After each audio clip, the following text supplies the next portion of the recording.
బ్రాహ్మీ ముహూర్తం అంటే ఏంటి చేతన? ఆ టైంలో ఏం చేయాలి?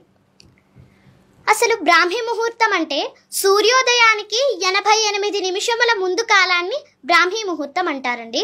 ఈ ముహూర్తమును తిథి, వార, నక్షత్ర, యోగ, కరణములు అనే పంచాంగములు అంటే పంచాంగము ద్వారా లెక్కిస్తారు. ఋతువులను బట్టి మాసములను చెప్పి సూర్యోదయమో సూర్యాస్తమయమో రాస్తారు. సూర్యోదయానికి 88 నిమిషముల ముందు నిద్రపోయి ఉన్నవారు అరుణ దర్శనం చెయ్యలేరు. అరుణుడు అనగా ఆ సూర్య భగవానుని యొక్క రథ సారథి. సూర్య భగవానుడు భూమి మీదకు వచ్చే ముందు రథంలో సూర్యుడిని తీసుకువస్తున్న అరుణుని కిరణాలను అరుణోదయము అంటారు. సూర్యోదయానికి ముందు ఎర్రటి కాంతి కనబడుతుంది. అరుణుడు కశ్యప మహర్షి వినతాదేవికి జన్మిస్తారు. తల్లి వినతాదేవి పుత్రుణ్ణి తొందరగా చూడాలి అనే ఆరాటంతో పుట్టకముందే అండం పగలగొట్టడంతో అంగవైకల్యంగా జన్మిస్తారు. అందుకు బ్రహ్మదేవుల వారు అతనిని ఆ సూర్య భగవానుని యొక్క రథ సారథిగా నియమించి, నీవు భూలోకమున ఉన్న సమయమే బ్రహ్మకాలమని బ్రాహ్మీ ముహూర్తం అని అంటారు. ఈ ముహూర్తము చాలా మంచి కాలం. అరుణుడు భూమండలంపై ఉన్న సమయంలో చెడు అన్నది ఏ నక్షత్రాలు ఏ గ్రహాలు చేయలేవని వరమును ఇచ్చి ఆ సూర్య భగవానుని యొక్క సప్తాశ్వరథానికి అంటే 7 గుర్రములు కలిగిన రథానికి సారథిగా నియమిస్తారు. అలాగే సూర్య భగవానుల వారు భూమి మీదకు వచ్చే ముందు రథంలో సూర్యుడిని తీసుకువస్తున్న అరుణుని కిరణాలను అరుణోదయము అంటారు. తర్వాత బంగారు వర్ణంలో ఆ సూర్య భగవానుని యొక్క కాంతి రేఖ మొదలై ఆదిత్య హృదయం చదివినంత సమయంలో పూర్తిగా సూర్యోదయం అవుతుంది. తతో యుద్ధ పరిశ్రాంతం సమరే చింతయా స్థితం రావణం జాగ్రతో దృష్ట్వా యుద్ధాయ సముపస్థితం. ఇలా ఈ ఆదిత్య హృదయ స్తోత్రంలో 31 శ్లోకాలు ఉంటాయండి. ఈ ఆదిత్య హృదయం చదివినంత సమయంలో పూర్తిగా సూర్యోదయం అవుతుంది. అలాగే మన కంటితో ప్రత్యక్షంగా చూడగలిగే దైవం సూర్య భగవానుడు. అందుకే సూర్య భగవానుడిని మనం ప్రత్యక్ష నారాయణుడు అని కూడా అంటాం.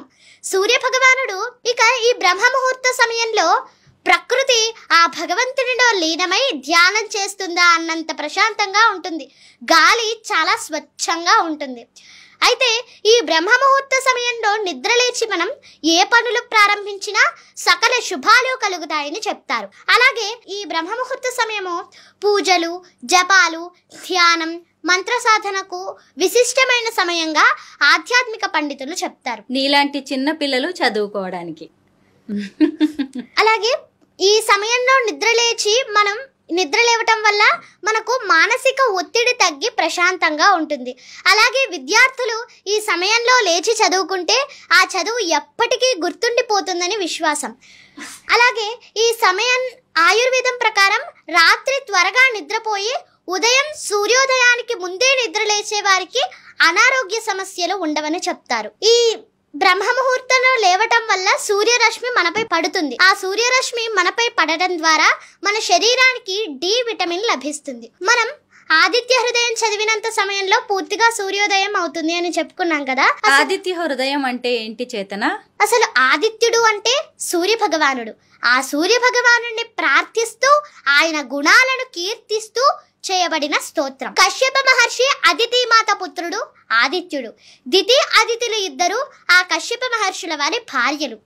దితి అంటే ధైర్యం, శోకం, నైరాశ్యం, విరక్తి, ఈ లక్షణాలన్నింటినీ మనం దితి అంటాం. అదితి అంటే చైతన్యం, ఉత్సాహం, శక్తి.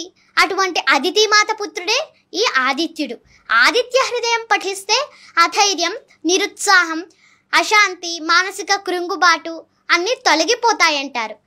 అయితే శ్రీ వాల్మీకి మహర్షుల వారు రచించిన శ్రీమద్ రామాయణంలో యుద్ధకాండలో 107వ సర్గలో రామరావణ యుద్ధ భూమిలో చెప్పబడినటువంటి స్తోత్రం ఈ ఆదిత్య హృదయం. అలాగే ఇక్కడ మనకందరికీ యుద్ధ భూమి అనగానే గుర్తుకు వచ్చే విషయం కురుక్షేత్ర యుద్ధంలో శ్రీకృష్ణ భగవానుల వారు అర్జునుల వారికి భగవద్గీత అనే కర్తవ్య బోధనా గ్రంథాన్ని బోధించారు. ఇక్కడ మనం అందరం గమనించాల్సిన విషయం ఏమిటంటే మన జీవితం అంతా ఒక నిరంతర యుద్ధం. ఈ యుద్ధ భూమిలో నిరంతరం అనేక విషయాల కోసం, కార్యక్రమాలలో, ప్రతిదానిలో ధర్మబద్ధమైన విజయాన్ని సాధించడం కోసం పోరాటం, అలాగే యుద్ధాన్ని మనం చేస్తూనే ఉంటాం. ఈ జీవిత పోరాటంలో మనకు విజయాన్ని సాధించే మార్గాన్ని మనకు అందించేటటువంటివే శ్రీమద్ భగవద్గీత, రామ రావణ యుద్ధ భూమిలో చెప్పబడినటువంటి ఈ ఆదిత్య హృదయం అనే స్తోత్రం.